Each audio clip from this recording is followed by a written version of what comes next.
What's up, fellas? So, we live in a society that wants to discourage masculinity, and they can't get around it. They can't pretend like they're not doing it. You look at the APA, what they came out with in regards to masculine qualities and how they're a problem. But let's talk about the alpha male versus the pretender. So,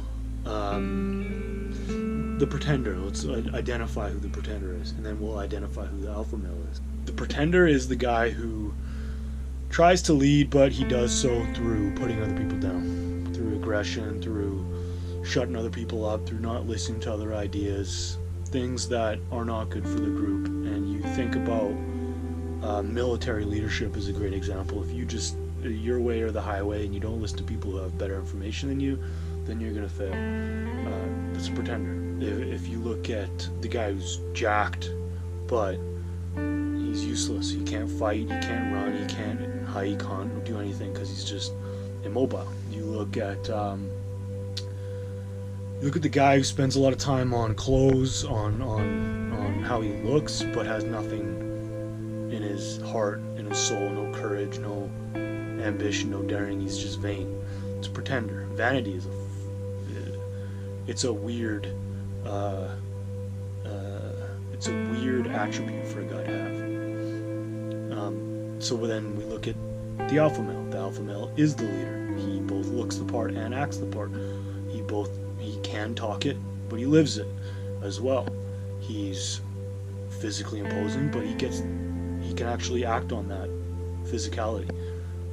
He is who he is. So then, if the pretender is arrogance without confidence, if the pretender is aesthetics without skill or mastery or the ability to use that physicality, then the alpha male is the real deal, obviously. And guys who are the real deal are few and far between, especially in our society where we're trying to discourage masculinity. So what is the alpha from a psychology standpoint? And it comes, for me, it helps to look at nature. So if you look at lions with their prides, you look at apes with the troops, you look at different groups of animals, and you look at what the alpha is. The alpha is simply who he is. There is no intention. He's not looking at what he wants to become and trying to be it. He simply is who he is. And and with humans, we got a little more going on in our minds.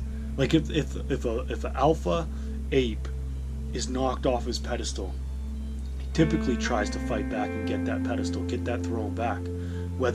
Even if death is a likely outcome. Death for an alpha is often a likely outcome because there's always someone else who's younger and stronger trying to knock you off your pedestal. But that doesn't break you. An alpha cannot be who he isn't, and who he is his ambitions. The ambitions and who he acts as, who he is in everyday life, there's no difference. It's not a goal. His ambition is insight to who he is. Your ambition is who you are. It's not, you are not your surroundings. You're not where you're born.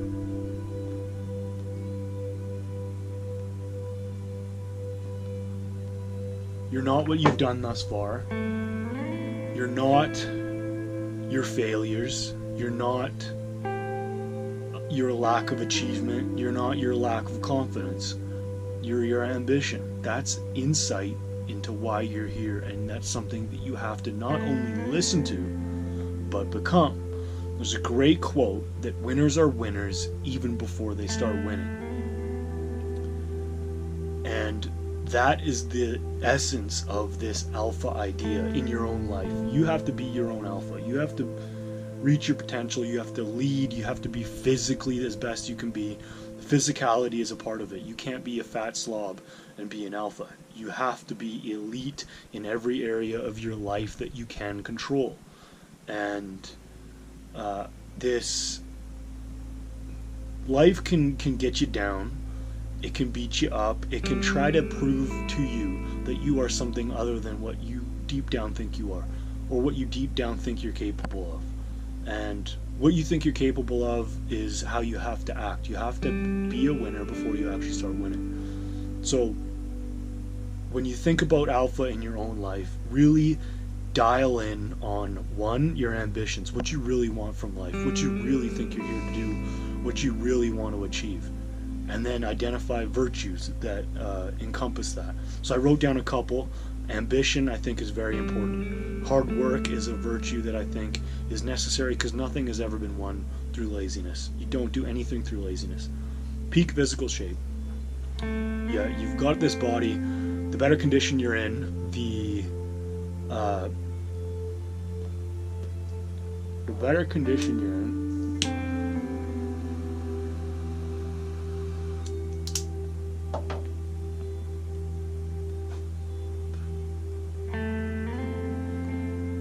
the more energy you're going to have, the better you're going to be able to lead, the better you're going to be able to protect and provide and so forth, and the better you're going to be able to act on those ambitions. Discipline as well. So I've got a book here called The Lost Art of Discipline. You can pick that up on Amazon. If you have any ambition, discipline has to be the path to realizing that ambition, and a lot of that has to do with mental discipline. You got to stay focused. You got to keep in your mind where you're trying to go and who you're trying to become.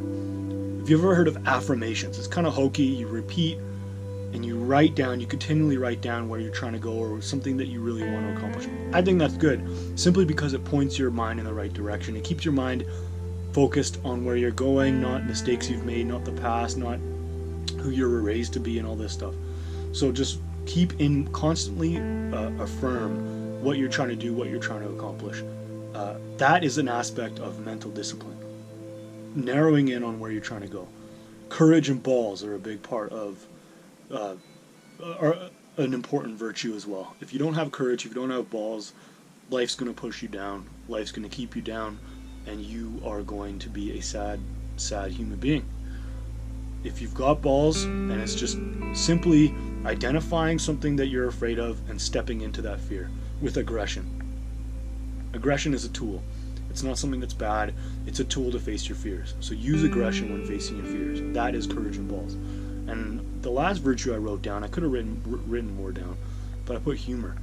Humor is used to struggle. Humor is toughness.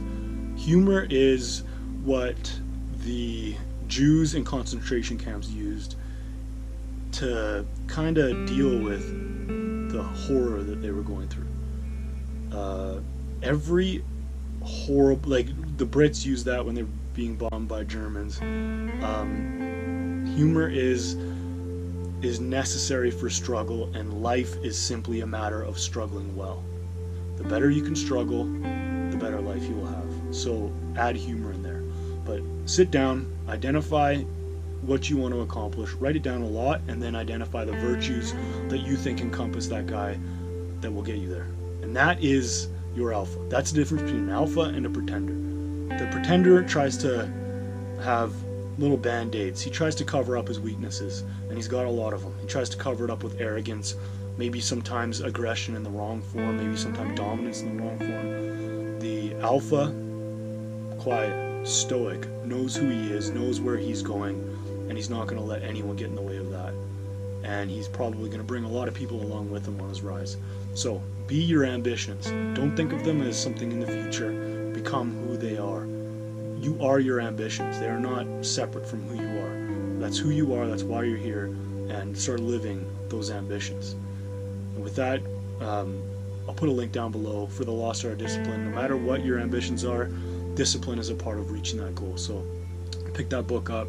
It's a couple hundred pages of really breaking down discipline and how to live it in your life. Alright, man. I'm going to get back to the cigar and get back to work. Talk to you soon.